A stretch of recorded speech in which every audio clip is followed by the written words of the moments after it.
Hi, welcome back to Bounce Forward with me, Tiff Hall. I'd like to acknowledge the traditional custodians of the land on which I'm recording this podcast, the Wurundjeri people of the Kulin Nation. I pay my respects to elders past and present. Welcome to part 2 of my chat. We're going to pick up right where we left off.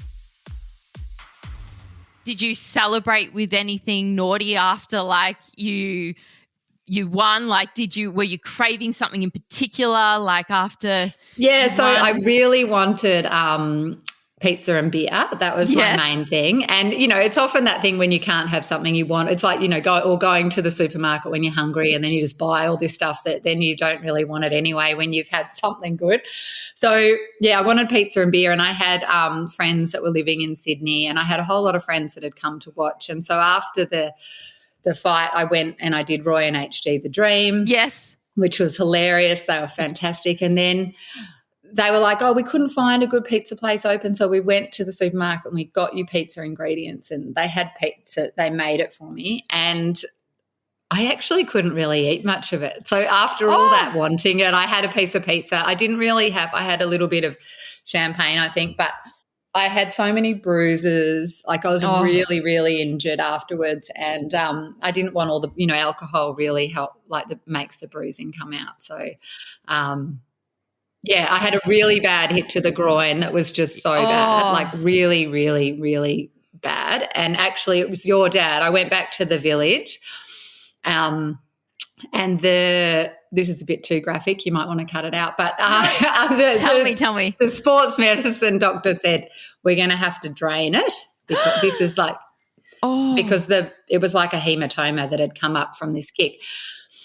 And so Martin said, you can't go out. You have to do what the doctor said, they want to. And I was like, give me one night where I'm not going to, you can't, I've just won a freaking Olympic gold medal. You can't put a needle, in my vagina. And so I said, and so then I had all this arnica. So I had arnica tablet, arnica drop, I'm just anything to help the bruising. And so it went down overnight, and they said, no, you don't have to drain it. And I was like, thank goodness. Oh my God, Lauren, you've had so many injuries over your time. And one of the questions I get asked the most is about from members who are fit, they get setbacks. They get setbacks with injuries, and how do they overcome that? And, myself from Taekwondo, wrists, knees, You've my God, so arthritis. Many too. Yeah, Taekwondo, man. It's, the knees. It's do you even do Taekwondo if you haven't done your ACL? I don't know. So how do you bounce back from having injuries? How do you overcome those setbacks in life, Lauren? You had a fair few leading up even to the games, didn't you? Yeah, I've had a lot. But I think I've had about 12 operations since the games, patching everything up. I don't know how many leading into the games, but I think even now this is something that I just, hold true always, is you just show up and you do the work. So, that was sort of drilled into me as an athlete. If you can't, when you can't kick, so you go to training and you just sit on the bike and you do what you can, and you can't, so then you're involved. You're not removing yourself away from the situation.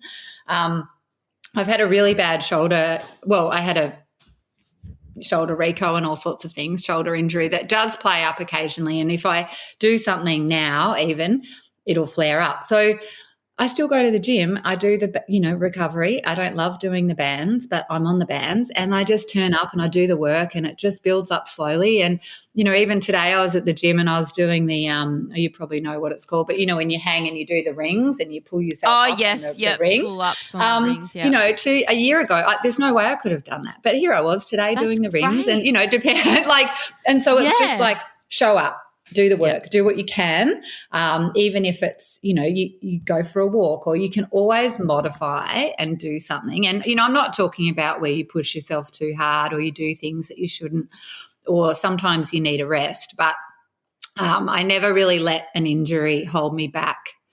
And what I found early on is I had both knees operated on at the same time.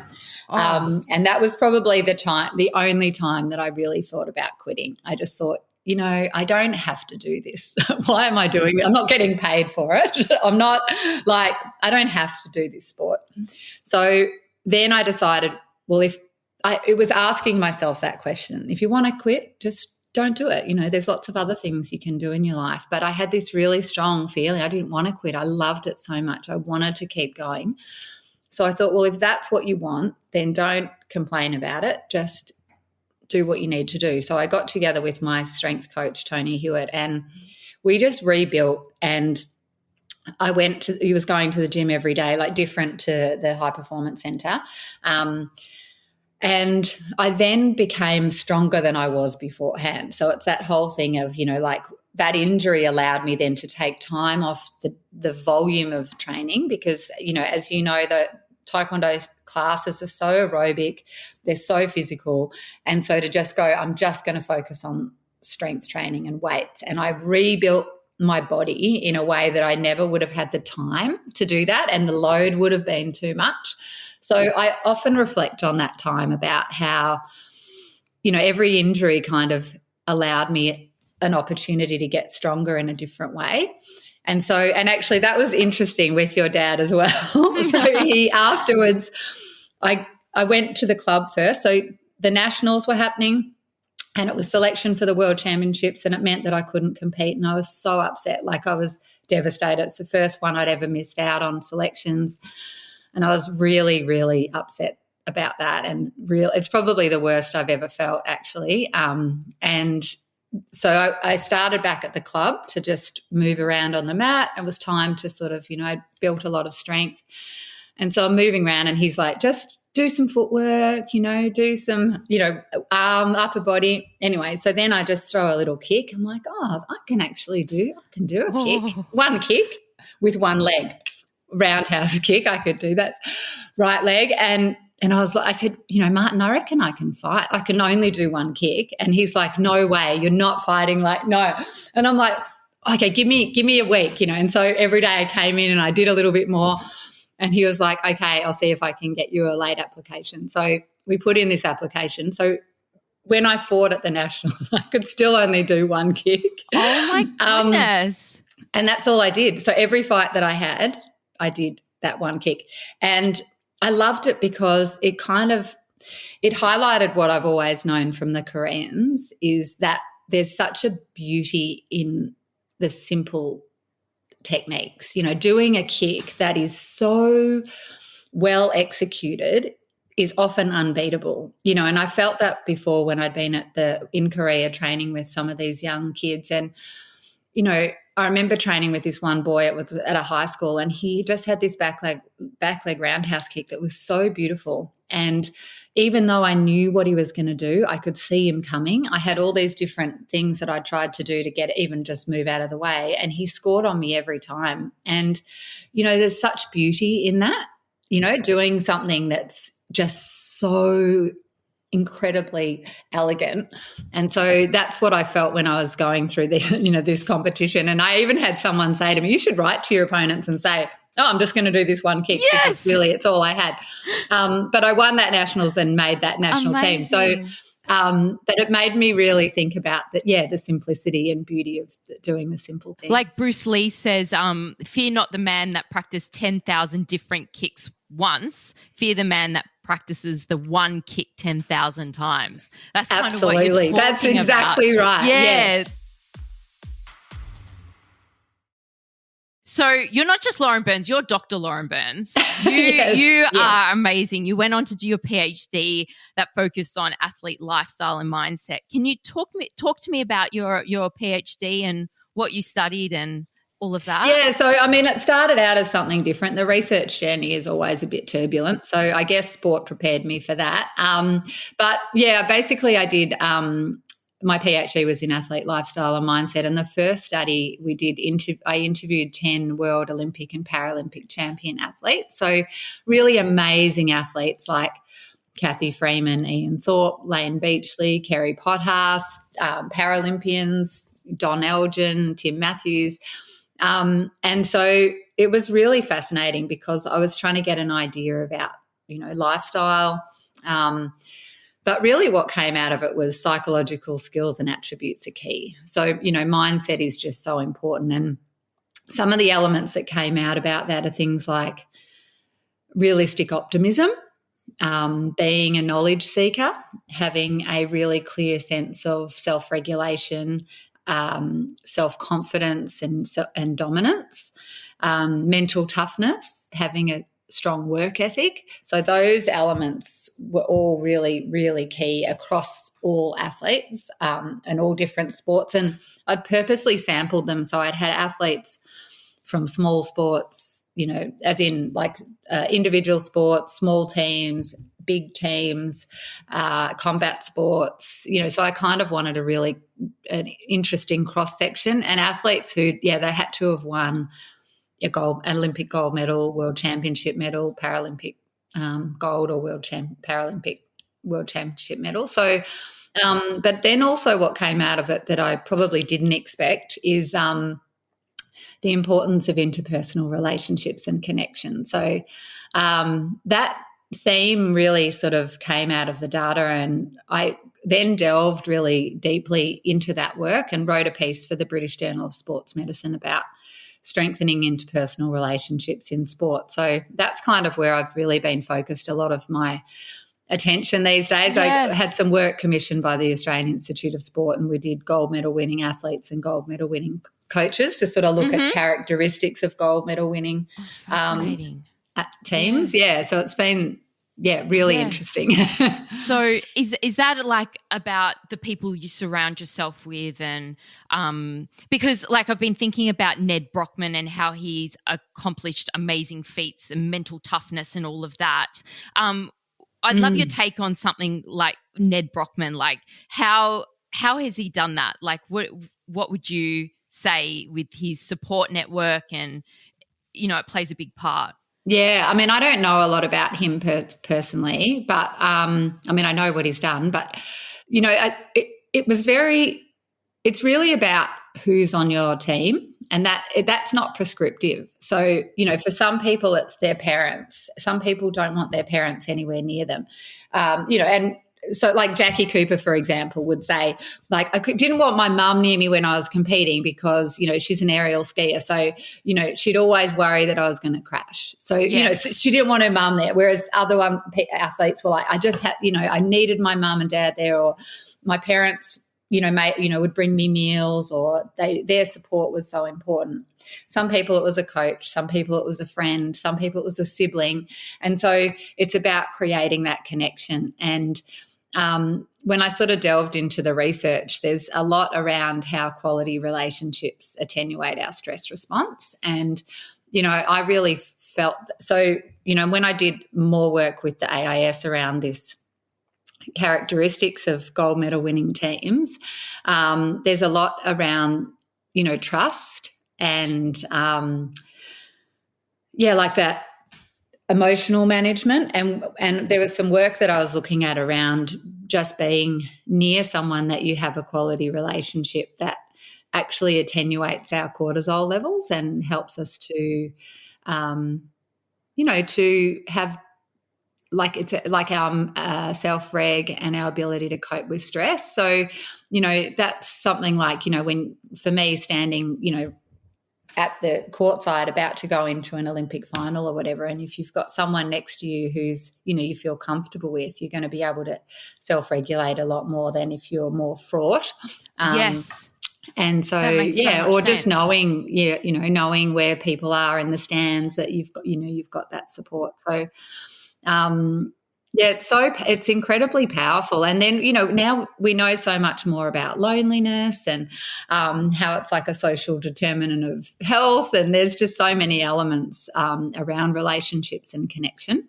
Wow, that is so interesting. So interesting. So you're a mum as well, and I really want to instill good habits in my children and keep them active and interested in sports. Do you have any tips for, mums out there to, keep your kids motivated? I don't know, get them active. Well, I mean, you do this so well, Tiff. I've seen all of your things, exercising in your lounge room with little kids around you and everything.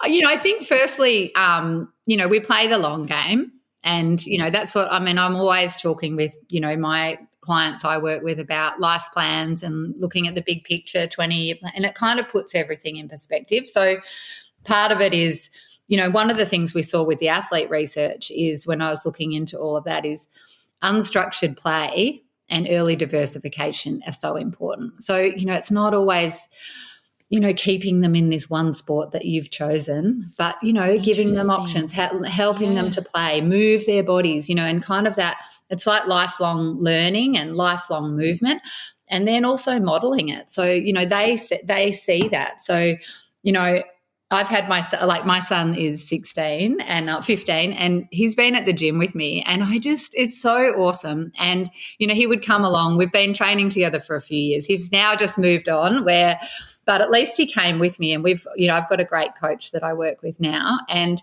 it was about, so firstly he used to come along and and he'd just sit around while I did my session, and then he'd started playing around on some equipment. And then, my coach took a real interest in him, and he created a plan for him that was around, like his basketball and putting on a weight vest and jumping and elastics. And, so it was creative and it was specific. But it also then, again, built this trust and allowed him to learn how to use weights and his body more. So then, and when you've got, like, my coach is quite buff. So, when you've got a big, strong guy going, okay, let's lower that weight so that you can get better biceps or whatever, is better than your mum saying, that's too heavy for you, whatever. That's the problem I have when I try and train my kids. They just don't listen. No. But now he's got some really good foundations that I know he goes to the gym with a friend, and, I trust that he knows how to lift better. So I think, there's a couple of things. One is that unstructured play, early diversification, get them trying different things. Obviously keeping them in the sport that they're in as much as you can, like when they don't want to go to class, just, okay, let's go along, or let's just try for the first little bit. And then, once they get there, they're happy and they go along. So, and really sort of modeling, I think, healthy habits and doing hard things and doing things when you don't want to do them. So often I'll say that, like, I really can't be stuffed going to the gym, or I don't want to go.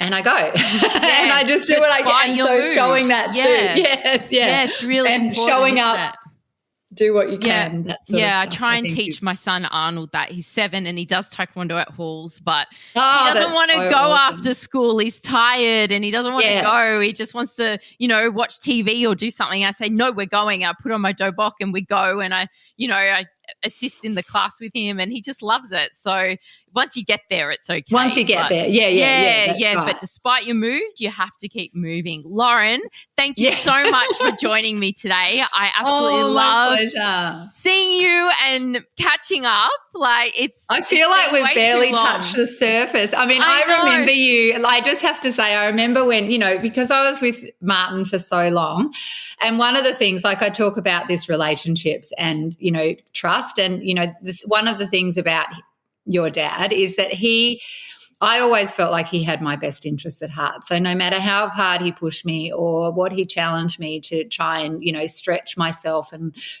develop and grow my mindset, that he wanted the best for me. But then, you and Bridget were so young sometimes, and, your mum would be picking you up and taking you to different things. And I just sort of think of it in a different way, because he would drop anything for any of his athletes, I'd ring him and say, can you meet me at 5 a.m. at the club for I just want to work on this one kick or something. Yeah, sure, of course. He loved all that stuff. Yes, and I think he had a young family, and, he was sort of balanced but everything was good together as well. Like, I know he was always so dedicated to his fighters, but we were there. We were at the club. We were exposed to elite athletes and Olympians, and we got to witness that elite level of sport, and it was so good for me, the role modeling, to see you training. And I grew up in women weren't really doing the sport when I was growing, when I was really young. Like, Mum was one of the first women to earn a black belt in Australia. It was just awesome to see you on the mats. I can't tell you, it's just shaped so much of what I've done in my career. That's so wonderful. But it comes from your family. Oh, yes, thank you, Lauren. Yeah. Thank you.